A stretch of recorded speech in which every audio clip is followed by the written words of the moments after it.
सार परमागम के जो 11 गाथाएं हुई थी 97 तक, 86 से 97 तक, उन गाथाओं पर ऊपर लिखे हुए जो 6 कलश हैं, उन कलशों की चर्चा चल रही है, जिनमें 58 नामक कलश के अर्थ को पढ़ते हैं। आपकी इस किताब में देखो, है ना, समय सार नहीं रखा आपके पास, समय सार किसी के पास ही नहीं है। समय सार भी रखना चाहिए, क्योंकि हम यदि मूल संस्कृत में दिखाना चाहें तो वो संस्कृत इसमें नहीं रहती है, इसमें संस्कृत नहीं रहती है। और अकेले समय सार रखने से ये है कि उसमें और जो बातें लिखी हैं विशेष, जैसे बनारसी दास का कोट किया है और कोई पांडे राजमल जी की कोई बात कही है, जय सेनाचार्य की कोई बात कही है, तो वो नहीं मिलेगी। इसलिए दोनों चीज़ें अपने पास रखना चाहिए, समझ में ना।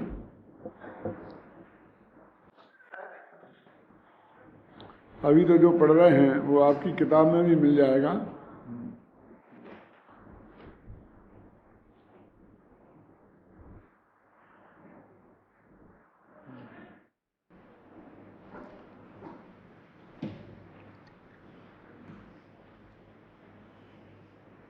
ये 58वीं कलश का सारांश लिखते हुए इसमें लिखाया गया है, बताया गया है। देखो, यहाँ यह बताया गया है कि जिस प्रकार मृग मरीचिका में पड़े हुए मृग भयंकर गर्मी में आकुलित होकर भागते हैं और अंधकार में पड़ी हुई रस्सी को सर्प समझकर लोग आकुलित होकर भागते हैं, उसी प्रकार ज्ञान स्वभावी है भगवान आत्मा अज्ञान के कारण पर की संभाल में दौड़ धूप करता है, धनादि पदार्थों के जुटाने में जीवन के महत्वपूर्ण क्षण बर्बाद करता है, देहादि की अनुकूलता के लिए भक्षा भक्ष के विचार रहित होकर असद आचरण करता है और पर पदार्थों और शुभाशुभ भावों का कर्ता धर्ता बनकर आकुलित होता है। इस प्रकार समुद्र स्वभाव से ही तो शांत ही है, तथापि वायु के वेग से तरंगित हो जाता है, आंदोलित हो जाता है, उसी प्रकार है भगवान आत्मा भी स्वभाव से तो शांत ही है, तथापि अज्ञान के कारण पर का कर्ता बनकर आकुलित होता है। ये सारे कलश का सार है। देखो, इसमें महत्वपूर्ण बात यह है, चाहे राग के कारण हो और चाहे द्वेष के कारण हो, यदि वे राग द्वेष अज्ञान पूर्वक हैं तो वे दौड़ धूप ही कराते हैं, शांति नहीं आपको देते कहीं भी। आपको भय लगा सांप से तो भी आप घबराए, भले ही आपको भागने का अवसर नहीं था, वहाँ कमरे में बंद थे बाहर निकलने का, बाहर होते तो भागते दौड़ते भी, लेकिन मन तो कितना भाग दौड़ रहा था, उससे ज़्यादा मौका मिले तो भागें भी।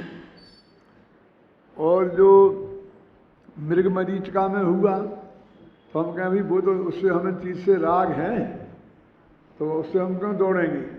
तो उसमें भी सुख, जो जिसमें सुख नहीं है, उसके सुख के भ्रम में उसके पीछे हम भागते हैं। जैसे लिखना है, धनादि पदार्थों को जोड़ने में हम लगे रहते हैं। अब ये बात ऊपर से बहुत साधारण सी लगती है, हम इतनी बात भी नहीं जानते हैं क्या, लेकिन हम अपनी खुद स्वयं की वृत्ति को देखें अंदर में जाकर थोड़ा, कि ये सब शास्त्रीय भाषा में सुन लेने के बाद भी धनादि पदार्थों में माने लौकिक अनुकूलता में, आदि माने जो भी चीज़ें से हम आपको लौकिक अनुकूलता लगती है, उनके पीछे हम दिन रात भागदौड़ नहीं करते हैं। क्या हम हृदय की गहराई में इस मान्यता से ग्रस्त नहीं हैं कि यदि सुख और शांति मिलेगी तो ये सब चीज़ें अनुकूल रहेंगी तो ही मिलेगी, है? और निरंतर इनकी अनुकूलता बनाए रखने के लिए हमें कितने आकुलित रहते हैं और कितनी भाग दौड़ करते हैं। और इनकी आकुलता बनाए रखना हमारे हाथ में नहीं है। ये तो मेंढकों को तौलने जैसा है। एक को उठा के रखो तो 3 उछल के नीचे गिर जाते हैं। ये मेंढकों का तौलना क्या होता है कि तराजू पर आपको अमरूद आम तौलने हो तो यहाँ बांट रख दो, इस पे आम रखो तो आसानी से तुल जाएंगे। लेकिन मेंढकों को तौलना हो तो आम में और मेंढक में फर्क क्या है? क्योंकि आम उछल कूद करके भागता नहीं है और मेंढक उछल कूद करके भागता है, क्योंकि वो अपनी इच्छा से तो तराजू के पल्ले पे गया नहीं है।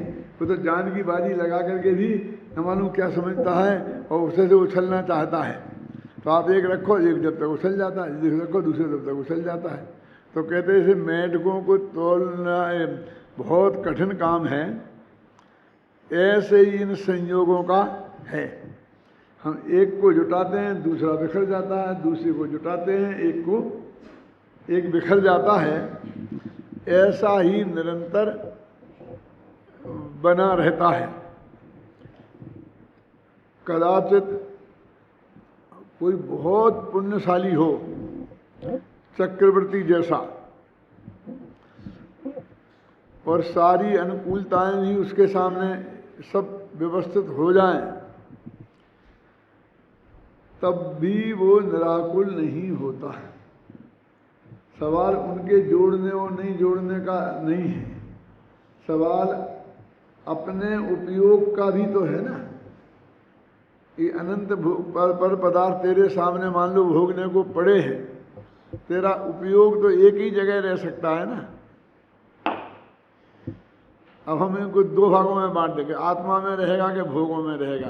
तुम आत्मा को एक तरफ रखो ना, अकेले भोगों को ही रखो तो भोग तो अनंत है ना। तब खाने पीने में रहेगा, तब शारीरिक सुख भोगने में नहीं रहेगा। जब शारीरिक सुख भोगने में रहेगा तो खाने पीने में नहीं रहेगा। जब सूंघने में रहेगा तब देखने में रहेगा। क्यों? टीवी पे देख रहे हो, बहुत बढ़िया तुम्हारे मन का प्रोग्राम आ रहा है और सामने थाली भी रख दी है मम्मी ने, क्योंकि अभी खाना तो है ही, फिर रात हो जाएगी। अब खा भी रहे हो और देख भी रहे हो। बोलो, ना खाने का मजा आ रहा है ना देखने का मजा आ रहा है? माने विषय भी तो अनेक हैं और तेरी जो तृष्णा है वो एक विषय तक सीमित नहीं है ना, सभी विषयों में है। इसलिए कहते हैं कि ये जो बाहर की क्रिया देखने में आती है ये तो जड़ की क्रिया है, इसमें कोई ज़्यादा दम नहीं है। असली तो तेरे जो ये भाव हैं वो भी उतनी बात खतरनाक बात नहीं है। बात तो उनमें तेरी जो सुख बुद्धि है, देह में एकत्व बुद्धि और भोग सामग्री में सुख बुद्धि, स्त्री पुत्रादि में ममत्व बुद्धि और लौकिक कार्यों में कर्तृत्व बुद्धि। इन 3 की थोड़ी जांच करके देखो अपने अंदर में जाके कि हमें सम्मा दर्शन है कि नहीं है, खुद निर्णय कर लो। क्योंकि तुम्हारे अंदर में जितनी गहराई से तुम प्रवेश कर सकते हो, हमारे अंदर में जितनी गहराई से हम प्रवेश कर सकते हैं, उतनी गहराई से सामने वाला कोई नहीं कर सकता है। केवल ज्ञानी अथवा कोई बहुत बड़ा मन पर है ज्ञानी हो, क्यों? तो हम अपनी अपनी जांच करके देखें ना। ये भी देख सकते हैं कि जो हमारी ये आसक्ति हमें दिखाई देती है वो आसक्ति श्रद्धा के लेवल तक है कि अकेले चारित्र के लेवल तक है। अंतर समझ में आएगा नहीं? इसकी भी जांच हम कर सकते हैं। यदि वो श्रद्धा के लेवल तक है, हमें महसूस हो, तो गारंटी से सम्मा दर्शन नहीं है, ये अपने आप निर्णय हो जाता है। आपके हिसाब से दूसरे का क्या करें, दूसरे का, लेकिन दूसरे के जानने की तेरे को जरूरत नहीं है ना, उससे तेरे हित अहित का कोई संबंध ही नहीं है। तो तेरे को तू जान सकता है, तू जान। फिर वो कहता नहीं नहीं नहीं, मेरे को ये निर्णय करना है कि मैं इसे गुरु बनाऊं कि नहीं बनाऊं, इसकी बात सुनूं कि नहीं सुनूं, तो इसके लिए पहले उसका सम्मान दर्शन जानेगा। क्या ये कहते हो, उससे किसी का तेरा होता ही नहीं है ना, दो है ना, तू और सर्वज्ञ परमात्मा। अपने तो आगम जो है सर्वज्ञ परमात्मा की वाणी को प्रमाण माना है ना, है? यदि तेरे पास कसौटी है तो बस ये देख ले कि तुझे आगम के अभ्यास है, करता है, तो उसकी वाणी आगम के अनुसार है कि नहीं है, उससे निर्णय कर ले। बहुत ज़्यादा विकल्प ही हो तो, लेकिन नहीं तो कोई बात नहीं है, क्योंकि समंत भद्राचार्य देव ने भी यही तो किया। आपने मीमांसा पढ़ी आप लोगों ने?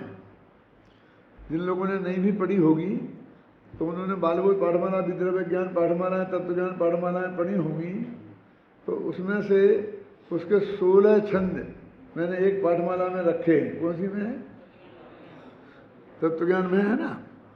तो उन 16 छंदों में ये बात 90% क्लियर हो जाती है।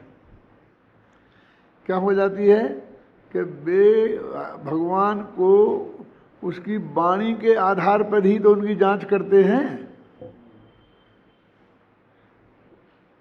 प्रकरण क्या है बोलिए? ये है सामान्य सर्वज्ञ सिद्धि और विशेष सर्वज्ञ सिद्धि।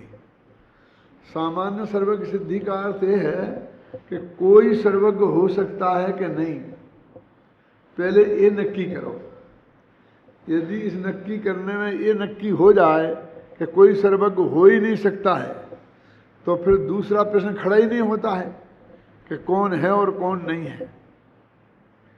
यदि ये सिद्ध हो जाए कि सर्वज्ञ होना संभव है, तो फिर ये सिद्ध हो कि जो जितने लोग थे जो भगवान कहलाते हैं, उनमें से कौन सर्वज्ञ है और कौन सर्वज्ञ नहीं है। इसको बोलते हैं विशेष सर्वज्ञ सिद्धि। इसे बोलते हैं सच्चे देव का निर्णय। इन लोगों का नाम रखा आप्त मीमांसा, माने आप्त माने सच्चे देवकी के बारे में विचार। तो उन्होंने कहा कि अब कैसे करें भाई ये निर्णय। अब वे तो हजारों वर्ष पहले हो गए, महावीर भी, बुद्ध भी, जो भी और शंकराचार्य जो भी हैं हुए ना, आज तो है नहीं। और आज भी होते तो हम कैसे जांच करते हैं?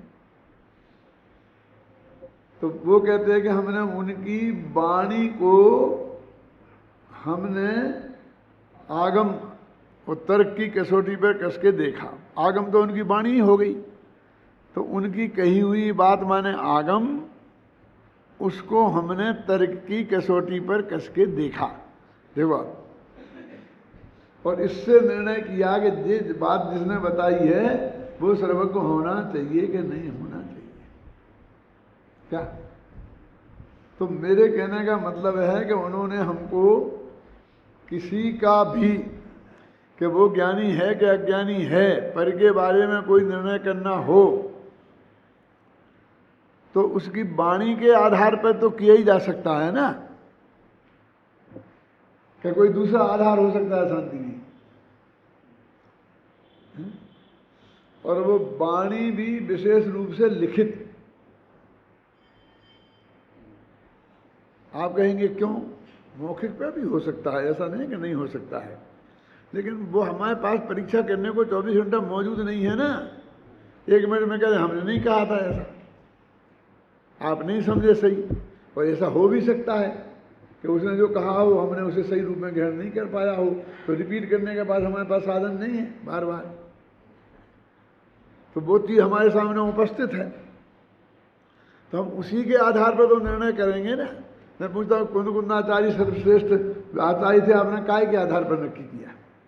आपने पंडित टोडरमल जी महान विद्वान थे, काय के आधार पर नक्की किया है? पांडे राजमल जी ने,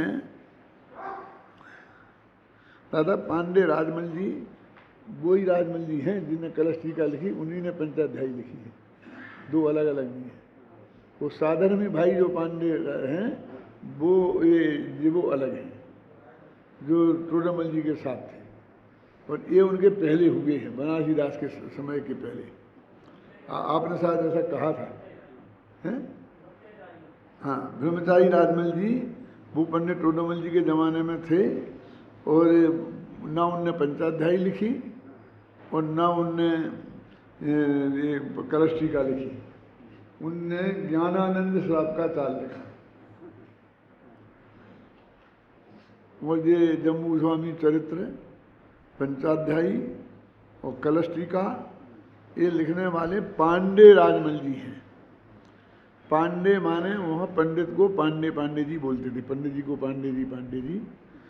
और वे यहाँ बैराट है ना, बैराट को विराट नगर या अलवर के रास्ते में जाते हैं अपन, वहाँ हैं। तो वहाँ भट्टारक की गादी थी बहुत बड़ी, और उनके पंडित, उनके आश्रम में वे पंडित थे, समझ लो। ऐसा कह लो उनके आश्रम में रहते थे, चाहे ऐसा समझ लो कि मतलब उस मठ के वो पंडित थे, बहुत बड़े पंडित थे, और उन्होंने ये काम ये जो किए। हाँ, तो अपनी बात तो मुझे दादा की बात सुनी थी मैंने प्रवचन में, तो विकल्प आया था बताने का, मैं बाद में अकेले में ही बता सकता हूँ, भूल जाता हूँ, याद नहीं रहती, तो जब आता है तो बता देता हूँ, और कोई अर्थ नहीं है इससे, आप समझ रहे हैं ना। अभी इतनी बातें चल रही है कि हम उसकी वाणी से ही निर्णय कर सकते हैं, और वाणी वो लिखित हो तो फिर उसमें ज़्यादा उसकी हिलने डुलने की गुंजाइश नहीं रहती है। तो उन्होंने कहा कि क्या लिखा, सत्वम वेवासि निर्दोषो युक्ति शास्त्राविरोध वाक् अविरोधम यदिष्टम ते प्रसिद्धेन बाध्यते त्वन्मतामृत बाह्यानाम सर्वथैकांतवादिनाम आप्ताभिमान दग्धानाम श्रेष्ठम दृष्टेन बाध्यते। क्या अर्थ है दो छंदों का? कि हे भगवान, वाणी से निर्णय किया जा सकता है, ये बात पहले कह आए। तो कहते हैं कि सत्वम, वह निर्दोष व्यक्ति तुम ही हो। कौन? दोषावरण, वो हानि की बात की थी, दोष और आवरण जिनके नहीं हैं ऐसे वे व्यक्ति तुम ही हो। सत्वम मेवासि निर्देश, वो निर्दोष व्यक्ति सामान्य वह, तुम माने तुम, असि माने हो, सत्वमसि निर्दोष हो। कि तूने कैसे जाना कि हम निर्दोष हैं और ये बुद्धादिक निर्दोष नहीं है? तो उन्होंने कहा देखा तो आपको भी नहीं है, उनको भी नहीं है, और देखने से क्या होता है, ये चमड़े की आंखों से तो शरीर का रंग ही दिखता है। लेकिन युक्ति शास्त्राविरोध वाक्, तुम्हारी वाणी युक्ति और शास्त्र के अविरोधी है। तो देखो कसौटी क्या बनाई, एक तो युक्ति तर्क वितर्क, और एक शास्त्र माने जो आज तक जनवांगम उपलब्ध है, चाहे वो मौखिक रूप से हो और चाहे वो लिखित रूप से हो। तुम्हारी वाणी युक्ति और आगम से अविरुद्ध है। इन दोनों कसौटियों पर मैंने कस के देखा तो वो बात मेरे को सही लगती है। यदि कुंद होते तो ये कह देते कि मैंने अनुभव करके देखा, अनुभव तीसरी बात जोड़ते, दो तो जोड़ते ही, आगम का सेवन, युक्ति का अवलंबन, परंपरा गुरु का उपदेश। लेकिन ये न्याय के आचार्य थे, ये दो बातें नहीं जोड़ सकते थे। बोलो कमल जी क्यों नहीं जोड़ सकते थे? सोचो, उनने चार जोड़ी ना अमृतचंद्र ने, आगम का सेवन, युक्ति का अवलंबन, परंपरा गुरु का उपदेश और आत्मा का अनुभव। इनने दो की, युक्ति और शास्त्र, दो छोड़ दी। कौन? आत्मा का अनुभव और परंपरा गुरु का उपदेश। क्यों छोड़ दी? कि ये जो तर्क वितर्क होती है ये अन्य मत वाले के साथ होती है, और वो जो समझाते हैं अध्यात्म, वो अपने शिष्यों को समझाने के लिए है। अब इससे हम कहेंगे हमारे गुरु जी ने हमें बताया था, तो ये वो सामने वाला नहीं मानेगा। वो कहेगा हमारे गुरु जी ने हमें बताया था, बोलो बात खत्म हो गई। क्यों? जैसे तुम हो तैसे ही गुरु जी, ऐसे ही सांपनाथ, ऐसे ही नागनाथ। तो वो ये बात कि हमारे गुरु परंपरा से हम तक ये बात चली आई, ये बात वो नहीं मानेगा, इसलिए उससे कहने से क्या फायदा। और दूसरी बात कौन सी थी कि अनुभव, तो मैंने ऐसा अनुभव किया, तो कहे मैंने ऐसा अनुभव किया। खुद ही हथियार का प्रयोग अम्बेडकर ने खूब किया है।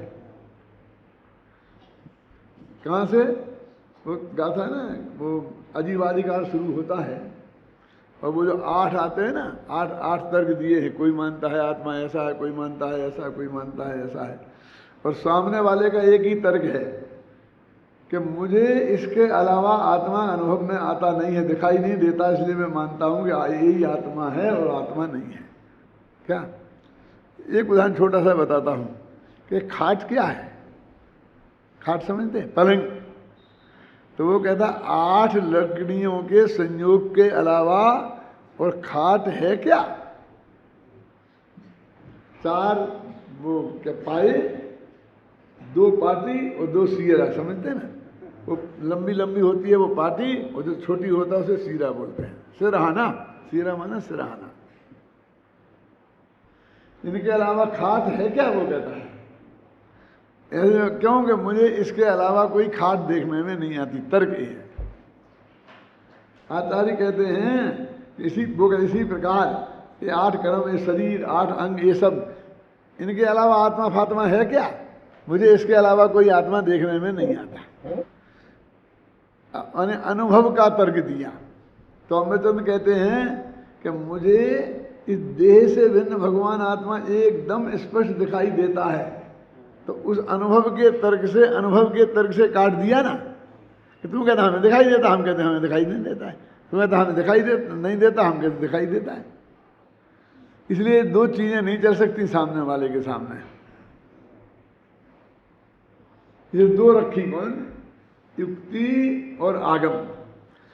अब युक्ति तो हम आप जो बात करेंगे वो है, और आगम, अब जिस धर्म को तुम मानते हो उस धर्म में जो आज तक शास्त्र उपलब्ध हैं, और तुम कहते हो कि हम इनके अनुयायी हैं, तो फिर तुम उनकी सत्यता की जिम्मेवारी तुम्हारी है। तो वो आगम कहलाता है। तो कहते हमने आपकी वाणी को युक्ति और आगम के अनुकूल पाया, इसलिए हम आपको सर्वज्ञ मानते हैं कि आप थे और वो नहीं थे। आप थे, इतने काय में कहा, एक छंद में, कि सत्वम एवासि निर्दोषो, क्यों युक्ति शास्त्रा विरोध वाग। तुम्हारी वाणी युक्ति और शास्त्र के अविरोधी है। अविरोधम युधिष्ठम ते, आपने जो अविरोध बात कही है, तब प्रसिद्धेन बाध्यते, वो प्रसिद्ध प्रमाणों से बाधित नहीं होती। और प्रसिद्ध प्रमाण माने प्रत्यक्ष है, अनुमान है, जो प्रमाण है जिनसे वस्तु सिद्ध की जाती है, उन प्रमाणों से सिद्ध होती है, बाध्य नहीं होती है। इसलिए आपकी बात सच्ची है। और सामने वाले की क्यों नहीं है कि त्वन मतामृत बाह्यानाम सर्वथई एकांतवादी नाम, तुम्हारे मत रूपी अमृत से जो बाहर है। देखो कितना बढ़िया शब्द है, त्वन मतामृत। त्वन माने आपके, मत माने मान्यता, रूपी जो अमृत, त्वन मतामृत बाह्यानाम, उससे जो बाहर हैं। वे कैसे हैं, आपताभिमान दग्धा नाम, मैं आप तो हूं, इस अभिमान से जले हुए हैं। क्या, त्वन्मतामृत बाह्यानाम सर्वथा एकांतवादिनो, वे सर्वथा एकांतवादी हैं, आप अनेकांतवादी हो। आपताभिमान दग्धा नाम, अपने आप तत्व के अभिमान से जले हुए हैं। लेकिन श्रेष्ठम दृष्टेन बाध्यते, कि जो वे बोलते हैं उनकी बात स्टेन प्रत्यक्षादि प्रमाणों से बाधित हो जाती है, इसलिए वे नहीं है और आप हो। उन्हें सामान्य से बात कह दी। अब शिष्य कहता है कैसे तुम सिद्ध करो, न्याय शास्त्र की भाषा है तथा ही। हम इसी को सिद्ध करते हैं कि तुमने कितने तत्व बताए, क्या सुनोगे तो जमीन खिसकेगी, अभी घबराओ नहीं। तुमने जो 4 तत्व बताए हैं वे तर्क की कसौटी पर खरे उतरते हैं और दूसरों के बताए हुए तत्व की कसौटी पर खरे नहीं उतरते हैं। 4 तत्व सुने नहीं, 7 सुने थे, 9 सुने थे, क्यों? तत्वासूत पढ़ा था तो 7 सुने थे, समयसार पढ़ लिया तो 9 सुन लिए। अब आप मीमांसा पढ़ोगे, अर्थशास्त्री पढ़ोगे तो 4 सुन लोगे। कौन है वे 4 तत्व? संसार तत्व तो संसारोपाय तत्व, मोक्ष तत्व और मोक्षोपाय तत्व।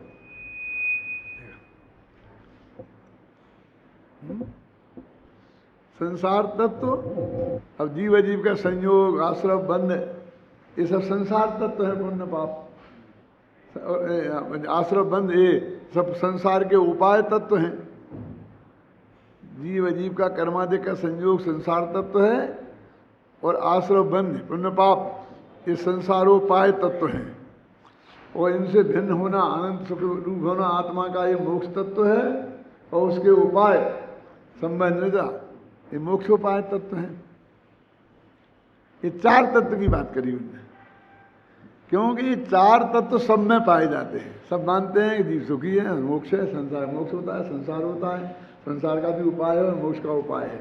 इसलिए उनसे बात करनी है तो उसी भाषा में बात करो। और उन्होंने फिर सारी तुम्हारे जो तत्व हैं 4 वो बताए हुए वो सही हैं और बाकी के सही नहीं हैं, हैं? क्यों तुमने कैसे जानी? तो उनने कह दिया कथनचित ते सदेवेष्टम कथनचित असदैव तत्। तुम कथनचित सद मानते हो, कथनचित असद मानते हो, कथनचित उभय मानते हो। आप समझना। और सामने वाले सर्वथा असत सत मानते हैं, सर्वथा असत मानते हैं, सर्वथा उभय मानते हैं। इसलिए वे सही नहीं है और तुम्हारी बात सही है। फिर उन्होंने 10 पॉइंट बना करके ये बात सिद्ध की। सत असत, नित्य अनित्य, एक अनेक, भाग्य पुरुषार्थ, ऐसे 10 मुद्दे खड़े करके और अनेकांत की सिद्धि पूरे देवागम स्तोत्र में की है, 114 छंदों में, और विस्तार से आचार्यों ने की है। और इस तरह से उन्होंने कहा भगवान तुम्हारी वाणी सत्य है और दूसरों की वाणी सत्य नहीं है।